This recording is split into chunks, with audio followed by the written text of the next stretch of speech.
반갑습니다. 한국책쓰기 아카데미 박상호 작가입니다. 오늘은 제2차 세계대전에 대해서 알아보도록 하겠습니다. 제2차 세계대전은 1939년부터 1945년까지 지속되었습니다. 독일, 이탈리아, 일본이 주축국이 되어서 전쟁을 일으켰고, 영국, 프랑스, 미국, 중국, 소련 등 여러 나라가 연합국을 형성했죠.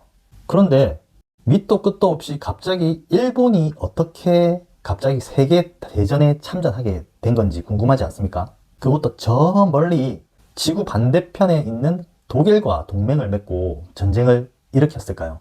그 이유는 앞에서도 설명했지만 제1차 세계대전의 발발 원인과 똑같다고 보면 됩니다. 그 당시의 일본의 상황을 한번 알아보도록 하겠습니다. 그 중세의 일본에는 천황이 존재했는데 그 실질적인 힘은 지방의 영주라고 할 수 있는 막부에 있었습니다. 막부는 군부 정권으로 통치권자인 쇼군이 통치했습니다. 중세 후기가 되면서 일본은 미국과 통상조약을 시작으로 근대화에 박차를 가했는데요. 이러한 근대화를 메이지 유신이라고 하죠. 메이지 유신을 통해서 일본의 막부 체계가 종식되고 천황에 의한 중앙집권적 통치가 이루어졌습니다. 그리고 열강들의 기술, 문화, 제도 등을 받아들여서 산업화가 본격적으로 시작된 거죠. 앞의 영상인 제1차 세계대전에서도 설명을 했었지만 산업화는 자본주의를 낳게 됩니다.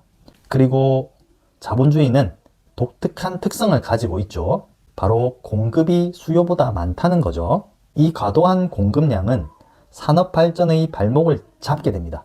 그럼 어떻게 해결해야 하는가?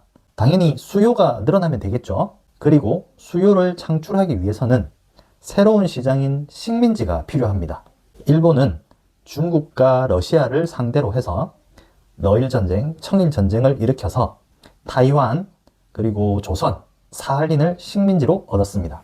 그러나 발전을 계속하던 일본도 1929년 세계 대공황이 닥치면서 경제적 위기에 봉착하게 됩니다. 그리고 그 해결책으로 대륙 진출을 꾀하게 됩니다.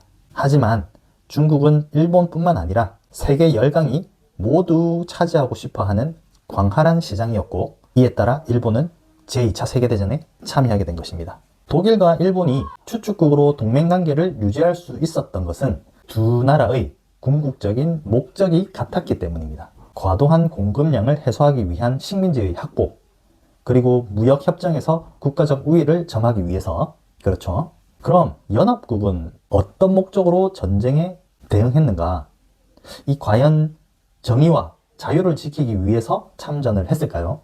꼭 그런 것만은 아니겠죠. 정의와 자유를 위한 도덕적인 전쟁이란 있을 수가 없습니다.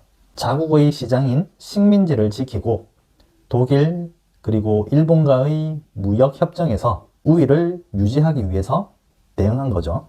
경제 위기를 극복하기 위해 식민지를 얻으려는 국가와 식민지를 지키려는 국가 간의 전쟁이 제2차 세계대전의 본질이라고 말할 수 있습니다.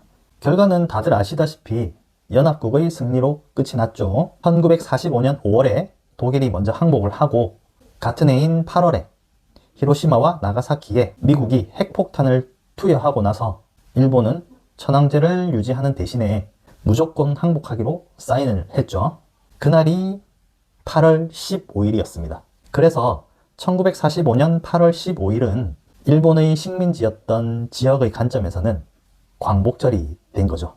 네, 오늘은 제2차 세계대전에 대해서 간단히 알아보았고요. 다음에는 또 다른 영상으로 인사드리도록 하겠습니다. 감사합니다.